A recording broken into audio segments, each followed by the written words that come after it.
Welcome to the special edition of Truck Tech. I'm Thomas Wasson, and in this episode, we're going to ACT Expo again, talking with the folks from Kenworth and Hexagon Agility about what they've been up to. If you hadn't noticed, Kenworth had recently released an electric Class 8 truck, both a vocational one that you'd see on construction sites and a local and regional Class 8 tractor. Thinking of, 18-wheelers. A lot of good stuff going on there. And then we also catch up with the people of Hexagon Agility. They'd recently released last year the X15N natural gas engine, which saw some great performance. And they've been working on getting more OEMs through partnerships. So expect a lot more great activity. We catch up with them to see what they're up to. A lot of good stuff, though, so stay tuned.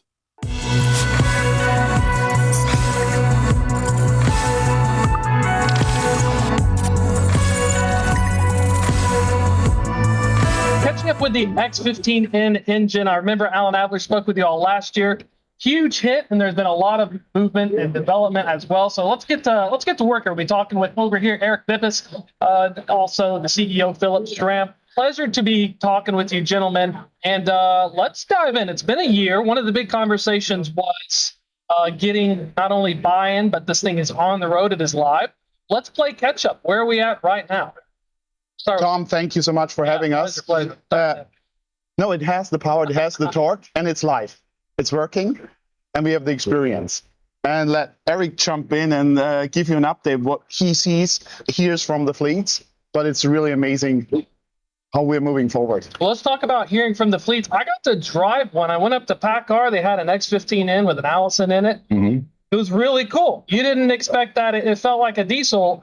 What kind of fleet feedback are you hearing and receiving? Yeah, very, very positive. And the funny thing about this engine is this is not a new launch. This engine has, I think, over 3 billion miles on it, tested all over the world. There's hundreds of trucks already on the road. It's got an extensive service network, and we're excited to say that Peterbilt, Kenworth, and now Freightliner have it released in the order book. We're seeing a flurry of orders for it, and all the fleets that have driven it have said it's got diesel-like power. So instead of the old 12-liter that had to really struggle on some of the higher horsepower applications, high payload, long haul, the X15 is operating at the peak of its torque curve. That makes it more efficient. And we are hearing confirmed results. We heard it today from a fleet here in California that they're seeing a 10% improvement in fuel economy. So in addition to the power improvement, allowing fleets to have more applications, they're seeing fuel economy improvement over the old natural gas. And Phil, talking about new announcements as well, is there anything, ACT Expo is one of those big splashy, it's like the Super Bowl of transportation. I'm sorry, F3.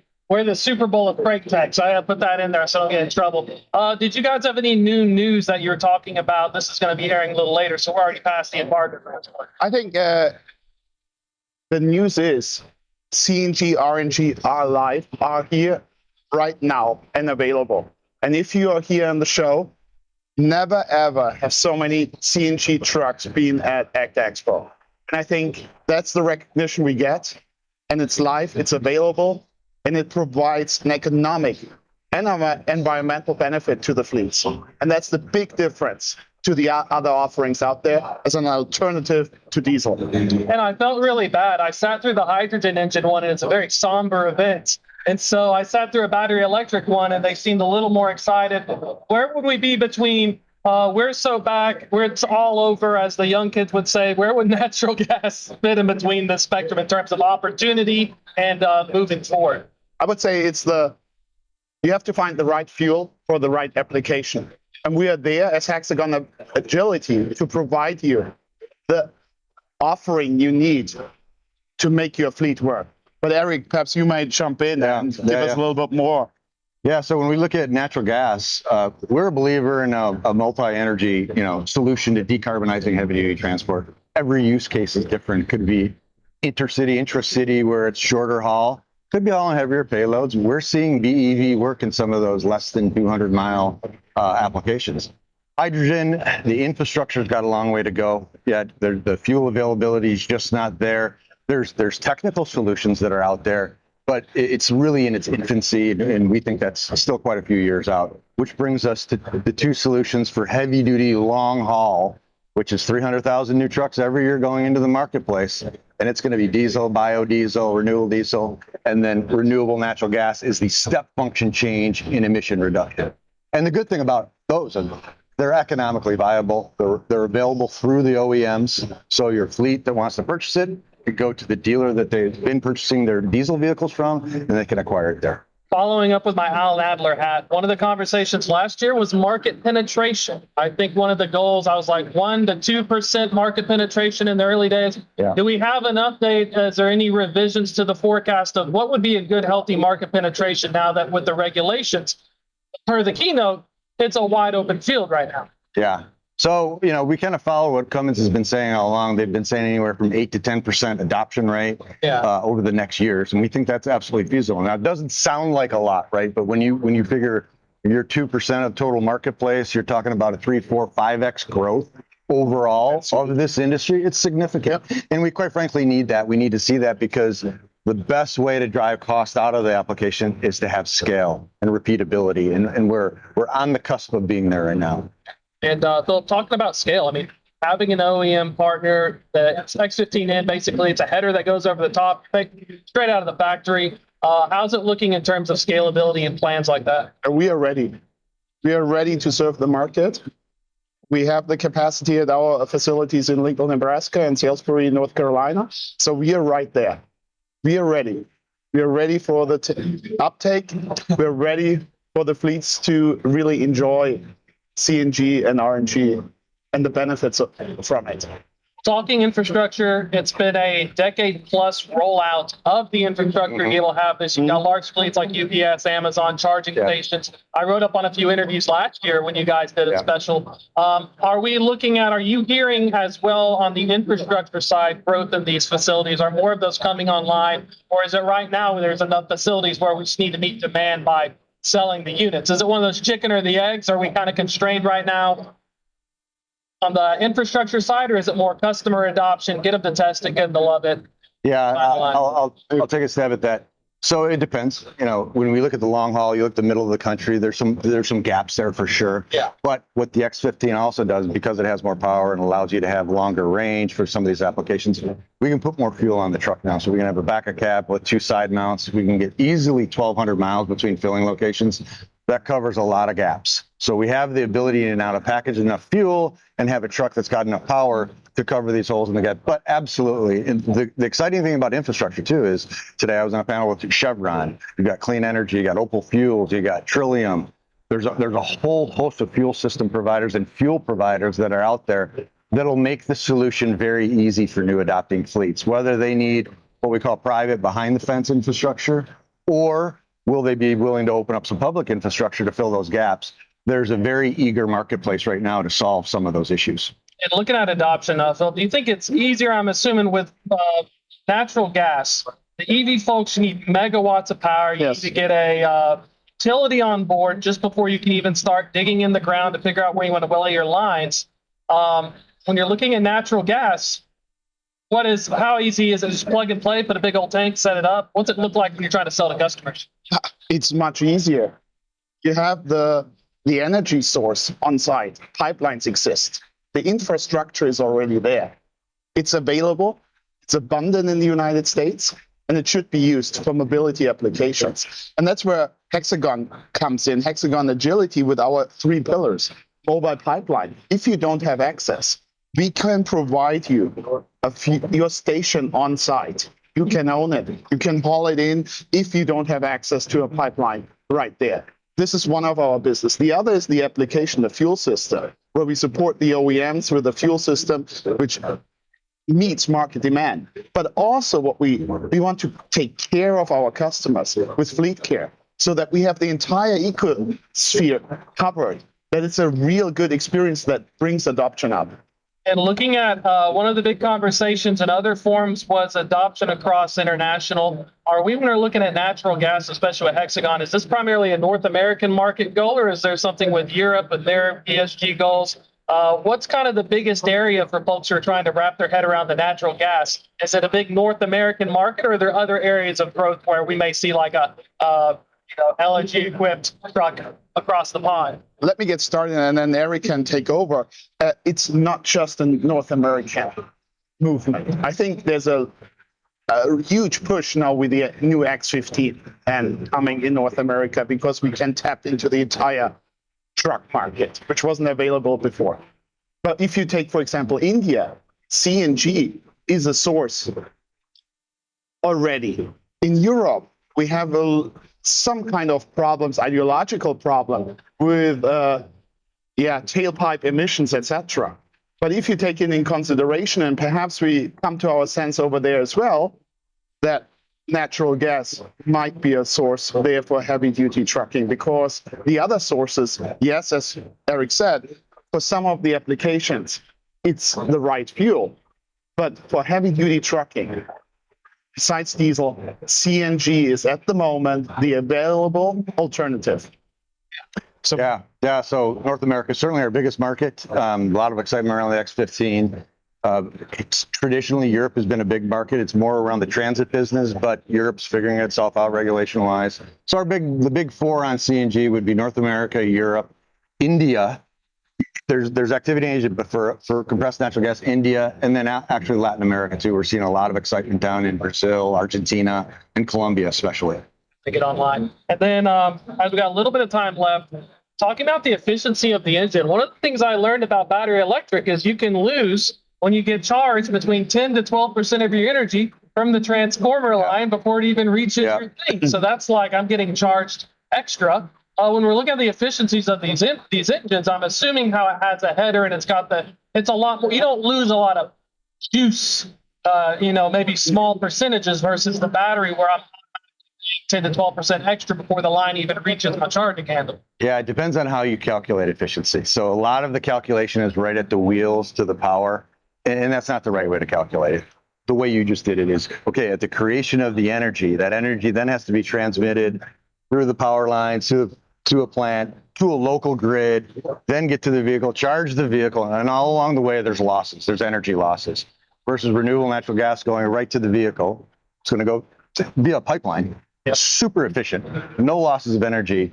The combustion engine is not as efficient as an electric motor at the wheels, but the transmission of the power to move the vehicle, there's not a very big gap at all between electric and so when you account for all the losses along the way. The tolls. Yes, exactly. And I think what you are right, spot on.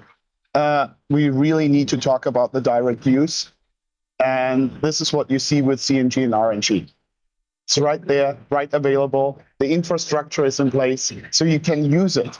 It's available right now, and it has the efficiency, and it's diesel-like. As you said, you experienced it. It has the torque, it has the power, and it has the economic benefit. You see the gap between CNG and diesel. So, looking ahead, before we wrap it up, what are you most excited about? What does 2025 look like for Hexagon Agility? I know in 2024, this thing is brand new. It's off the line. What are we saying for listeners as we're looking ahead to this year? You get started, Andy. Sure. Well, one thing that we have to understand is kind of the economic situation of the freight industry. It's been a tough 3 years. We're coming into the third year now of down truck sales. And we're confident that if that wasn't the case, that if fleets had a little bit better dynamics in regard to freight rates and utilization, we'd see significant sales. We have a lot of interest around quotation activity around the X15. So I'm excited for, as we know, the cyclicality of the North American trucking industry. Whenever there's downs, it's always followed by ups. So as this up comes back, we expect very buoyant sales in X15. To the moon. Gentlemen, folks want to learn more, I'll throw it to either of you. Best way to find out about Hexagon Agility and learn. Thank you so much for having us. Yeah, no pleasure. It's a Hexagon Agility. HexagonAgility.com, yep. Boom, check it out. All right, that's a wrap. Gonna have a lot more great stuff coming up from ACT Expo. Check them out. Wonderful folks at Hexagon Agility. We'll see you soon. Get to speak with the folks at Kenworth. You all have a big announcement, especially in the EV sector. We're buying a vocational truck today because this is one of the firsts. And so I wanted to give you all the credit as well. We're right across from those Peterbilt people there. We're going to stare menacingly at them. And so, Nick, let's dive in here. Tell us a little bit about yourself, what your role is at Kenworth, and we're going to dive in on what makes this announcement such a big deal. Yeah, thanks, Thomas. My name is Nick Harker. I'm Assistant Chief Engineer at Kenworth. I am responsible for product development, mainly over our zero emissions technologies and other developments. And yeah, we had a huge announcement this week at ACT.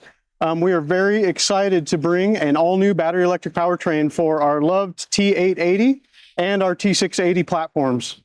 So we've taken our trucks that everyone knows and loves, and we've brought a new powertrain. That's part of our strategy to provide powertrains for any job. So we've had a long history of great diesel performance, clean diesel, also have natural gas, and now we're expanding that with battery electric as well. So we can use this truck for basically anything that an internal combustion truck can do. We can do it now on the vocational platform. And one of the things is talking about powertrains. A lot of folks, when they think of powertrains, they think of the cars, where sometimes each of the axles is tied into the wheel. Something unique with this is that it really has a powertrain that folks will recognize almost in the diesel sector. Describe how this works. Where is the engine? How do you get the torque? Where's the? Let's look at this vehicle and figure it out. Yeah. So one thing that allowed us to be very flexible when we developed this from the ground up is a midship electric drive motor. So it sits in between the frame rails. It drives the drive line. It powers our standard rear axles. We use our common rear suspensions. And what that allows us to do is have a very, very flexible platform. We can have unlimited frame differences. We can have pushers as seen on this truck. We can have EPTOs, and allows us to be very, very flexible. It's a lot more of a challenge when you run an e-axle to have that flexibility. So we're really focused on that so that we can truly offer a truck tailored to customer-specific needs. And then the e-motor is powered by various different configurations of batteries. So we can tailor down to 2 batteries so that we can limit weight, limit purchase costs, but then also have a more limited range, right? And then we also have a 3 battery, a 4 battery, and a 5 battery configuration. The 5 battery configuration is what we have here today. It offers over 250 miles of range at a full 82,000 pounds gross combination weight. Wow. And as we're looking at, these are packs as well as we're looking that's right. at. There's one here on the side, there's one on the other side, there's 2 stacked up behind the cab, and there's one under the hood. And then when we're thinking of as well, this is the T880, you also did releases for the EV in the heavy Class 8 sector as well. You guys have trucks. And so tell us a little bit about that release too, and what are you envisioning in terms of applications for these EV Class 8 tractors? Yeah, so the same powertrain goes in our T680E as well. That's the next generation of our current battery electric offering, which is found in the T680. This brings more flexibility, more range, higher charge speeds as well, and will be great on that on-highway segment. So from a pickup and delivery, a regional haul, where the application may make sense for a battery electric, the T680 fits that bill very, very well. And then on the vocational side, so getting more heavy vocational, we can do flatbeds, we can do mixers, we can do dumps. We have a dump in our ride and drive here today. So yeah, we've demonstrated and we've gone through a lot of validation with various vocational offerings as well. So that's one of the key features. We want to be able to support the wide range of our already well-known Class 8 trucks. And looking at areas of growth, one of the big themes at ACT Expo is it's kind of like the race is wide open right now with some of the regulatory changes.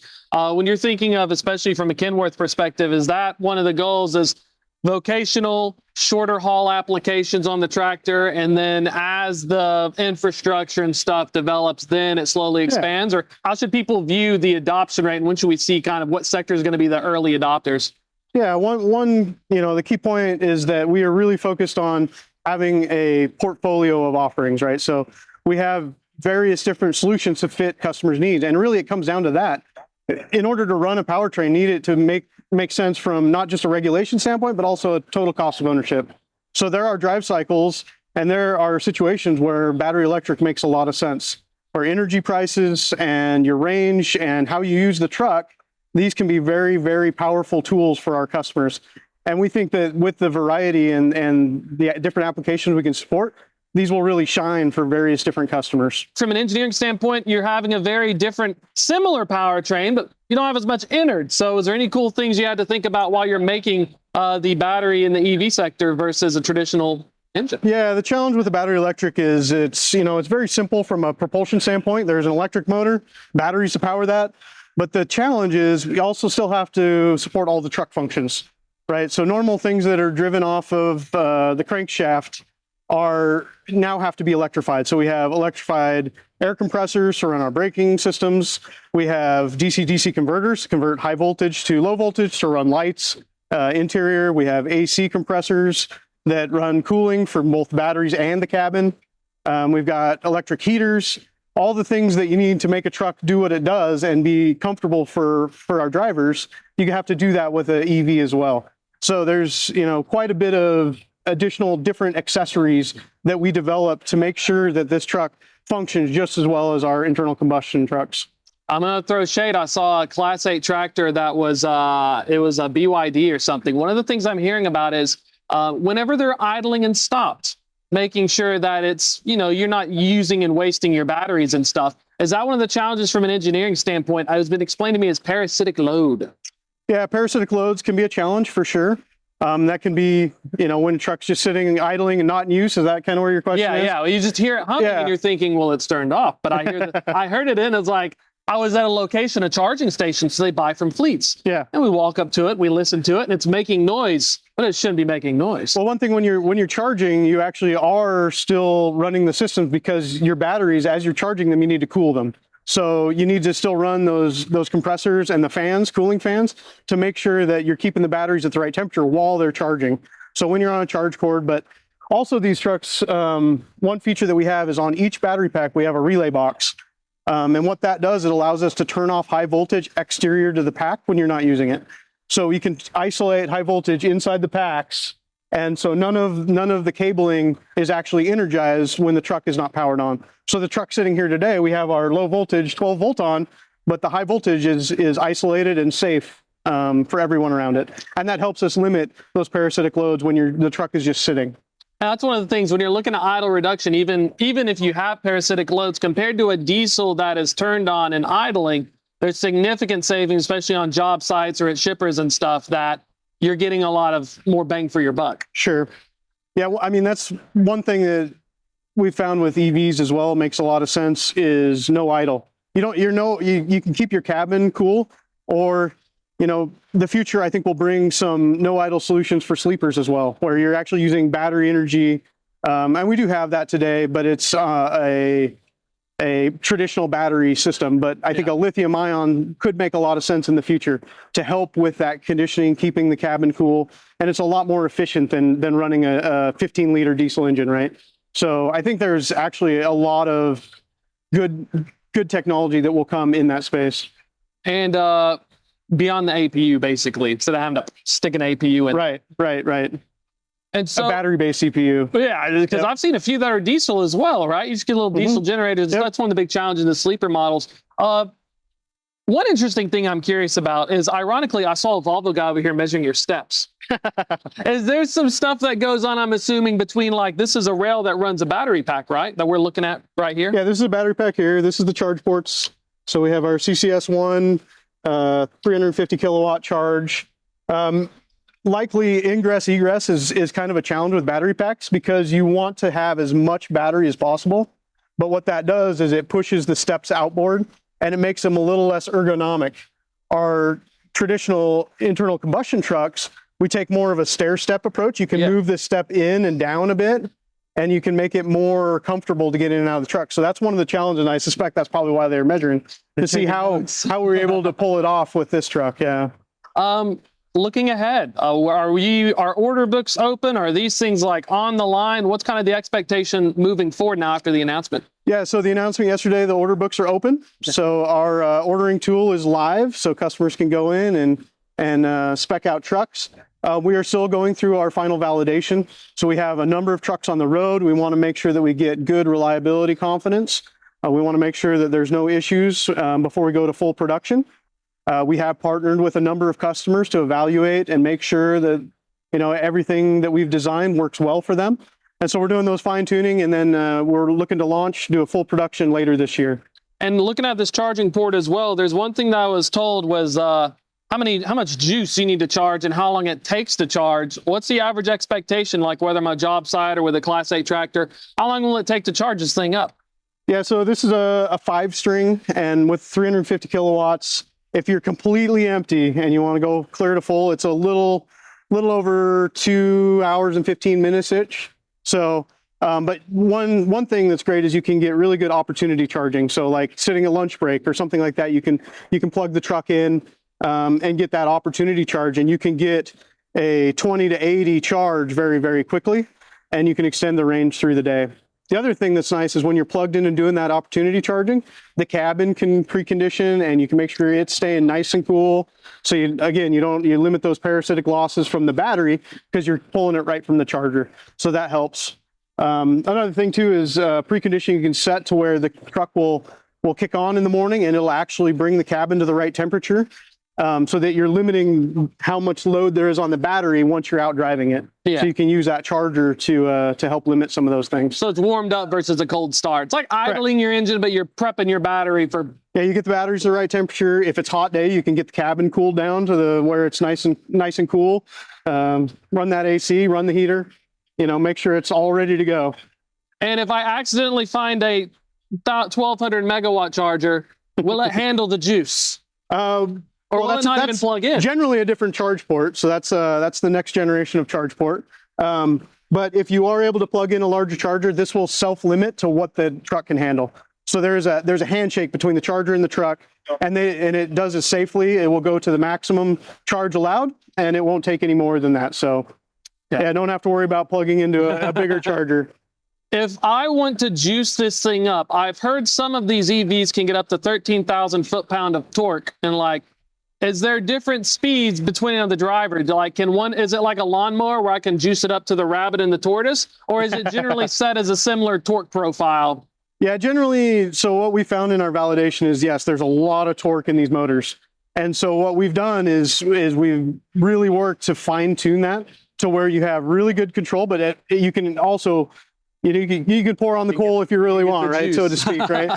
So they're really fun to drive, really torquey, but also what we want to make sure we're doing is we're not prematurely wearing tires. Yeah. We're not damaging drive components, things like that. So I think one thing our engineers have done a really nice job is finding a really smooth yet powerful drive profile. So if you get a chance in the ride and drive, I feel free to go out and drive them. Actually, you did get to drive. I kicked up that regenerative braking and it's smooth. It's smooth. And then the final thought here is, instead of a transmission, does it have any settings, or is it just kind of like golf cart mode? Explain to me, there are like 3 loops. So the central drive motor has actually 2 high voltage motors, electric motors, and then there's 3 gears. And so what that allows us to do is it allows us to get torque at the low end so that you can have that good launch capability, but then also have the top end speed. Okay. And with those electric motors, we're able to power shift and do really smooth shifting. So it's hard to even notice unless you know what you're looking for during those shifts. That's a wrap for this episode, but hey, stay tuned. We're going to have a lot more interviews from ACT Expo coming up in the coming weeks. And while you're at it, if you're just joining us, subscribe to the Truck Tech newsletter. It goes out every Fridays, freightwaves.com/trucktech. That's it for this episode, but don't worry, I'll see you next week.